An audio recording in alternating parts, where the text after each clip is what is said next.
जेएमआर foundation तरफ जो Renu elderly care कार्यक्रम आरंभ कर खूब कम समय मध्य से भाव में खूब सुंदर कार्यक्रम रखिंट जो प्रकार सफलता पाई निश्चित भाव में प्रशंसा योग्य। सबू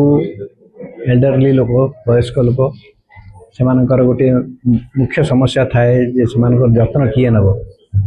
कौटे से ठीक भाव में सहायता पाइबे कि प्रकार परामर्श पाइबे उपदेश पाइबे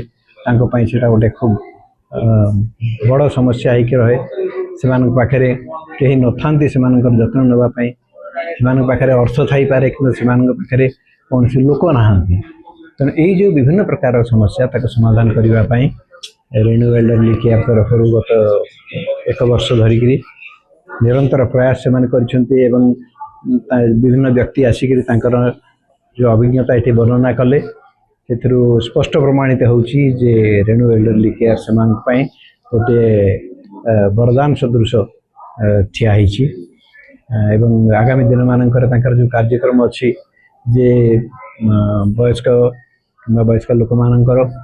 घरे साहाय्य करने से किसी झील मान प्रशिक्षण देवे ठीक भाव में सहित रही परामर्श देवे